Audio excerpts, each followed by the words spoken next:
Watanzania wa sasa hivi hawajui nchi itopotoka, na bila kujua history ya taifa lako au culture ya taifa lako huwezi kuelewa Utanzania ni nini. Tunajidharau, lakini mataifa nje wanatupongeza kwa misimamo na kazi za kujitolea kwenye amani za mataifa mengine.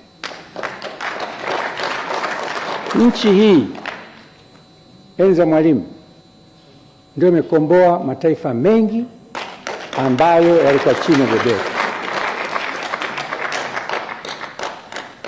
Vita vya Kagera, amini hakuamini, alifikiri anafanya mchezo tu. Matokeo yake kakimbia Uganda, kinafanya kazi ya Build a Change Saudia, kwa kazi iliyofanywa na vyombo vya nchi hii. Tulivyoanza kupewa masharti kuacha kugharamia JKT, hamjui hayo, na masharti hayo yawekwa na taasisi za pesa za kimataifa.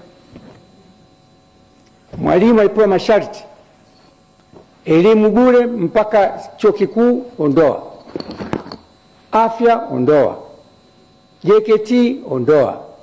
Na baya kabisa, tukaambia tusisafishe mafuta Tanzania. Refinery yetu ikaambia isisafishe mafuta, simply kupata mikopo. Lakini tulisimama.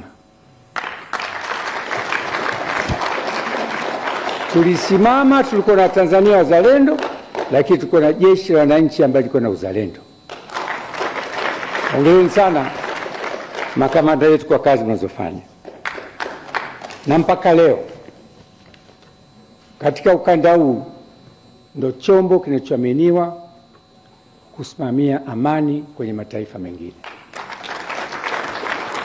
Na haya yanatokana na usimamizi wa viongozi waliopita kuanzia Mwalimu, Mzee Mwinyi, Mkapa, Kikwete, Magufuli, na sasa tunaye Mama Samia. Kwa hiyo Tanzania mwe proud kwa nchi inatambulika kimataifa. Tuendelee kupendana, tuendelee kushikamana, tuna taifa moja tu. Na ndio maana juzi mlisikia kuna kiongozi mmoja anakuja Tanzania kwa balozi, sitaki kumtaja. Alikuwa anahojiwa nchini mwao na akasema Tanzania is a strategic partner. Kwa mambo mengi tu.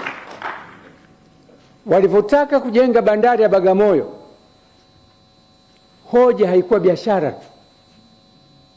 Hoja ilikuwa kusaidia vile nchi za magharibi ya Afrika, Kongo na maeneo mengine. Meli ikitoka bandari ya Tanzania kwenda West Coast ya DRC ni siku 18. Kwa treni siku 3. That was the idea. Lakini tumeikosa ile fursa, ndio mipango ya Mungu. Tuendelee kushikamana, tuimarike kiuchumi. Na jeshi hili linapewa kipaumbele.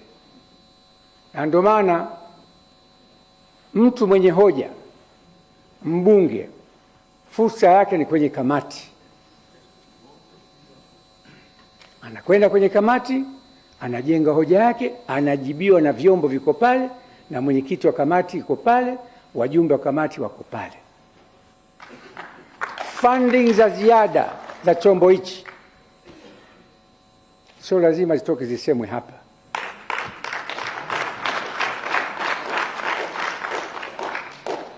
Tukisema hapa tutajivua nguo.